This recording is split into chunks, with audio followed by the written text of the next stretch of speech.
ഇന്നിങ്ങനെയൊരു function ഇവിടെ ഉണ്ടായതും അതിനകത്തെ ഒരു പാർട്ടിസിപ്പൻ്റ് ഒരു ആക്റ്റീവ് പ്ലെയർ ആകാനും കഴിഞ്ഞ ഒരു ഭാഗ്യമായിട്ടാണ് ഞാൻ കണക്കാക്കുന്നത്.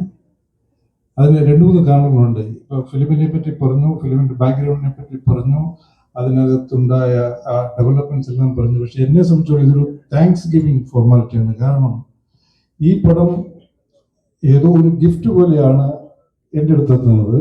അന്ന് ഞാനും മിസ്റ്റർ മോഹൻലാലോട് വേറെ പടം ചെയ്തുകൊണ്ടിരിക്കുന്ന സമയത്താണ് ഈ പടത്തിൻ്റെ പ്രൊപ്പോസൽ എന്ന് പറയുന്നത്.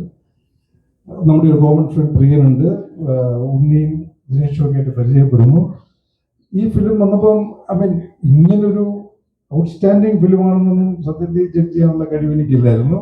ബട്ട് ലോഹി എന്ന് പറഞ്ഞ ഡയറക്ടറും സിബി എന്ന ലോഹി എന്ന റൈറ്ററും സിബി എന്ന ഡയറക്ടറും ഒക്കെ ആയിട്ട് ഇന്ററാക്ട് ചെയ്തപ്പോൾ ഇതേതോ ഒരു നല്ല ഒരു വളരെ അക്നോളജ് ചെയ്യുന്ന ഒരു പടമായിരിക്കും എന്നൊരു വിശ്വാസം ഒന്നും ഉണ്ടായിരുന്നു.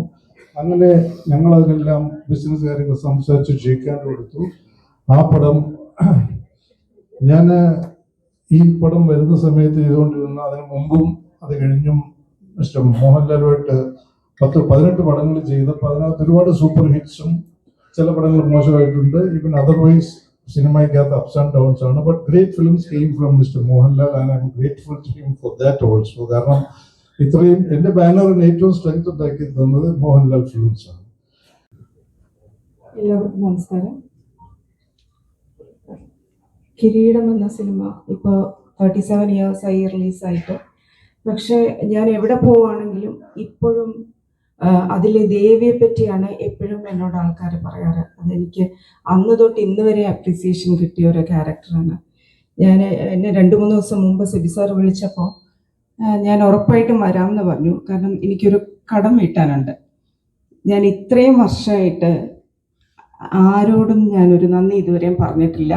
എന്നെ വിശ്വസിച്ച് ഈ ഒരു ക്യാരക്ടർ ഇത്രയും നല്ലൊരു ഓപ്പർച്യൂണിറ്റി എനിക്ക് തന്നതിന് സിബി സാറിനോട്, ഉണ്ണിച്ചേട്ടൻ, ദിനേശ് പണിക്കർ, വിജയകുമാർ സാർ, എല്ലാവരോടും, കുമാർ സാർ, എല്ലാവരുടെയും പേര് പറയണമെന്നുണ്ട്. ഏറ്റവും കൂടുതൽ ലാലേട്ടൻ്റെ അടുത്ത് ഏറ്റവും നല്ലൊരു സപ്പോർട്ടിങ് കോസ്റ്റാറായിട്ട് നിന്നതിന് എനിക്കറിയില്ല ഇതിൽ കൂടുതൽ എന്താ പറയേണ്ടതെന്നുള്ളത്. വളരെ സന്തോഷമുണ്ട്. തിരിച്ചും ഈ ഒരു എല്ലാവരെയും കാണാൻ സാധിച്ചതിലും ഇവിടെ വന്ന് നിൽക്കാൻ പറ്റിയല്ലോ. Thank you so much.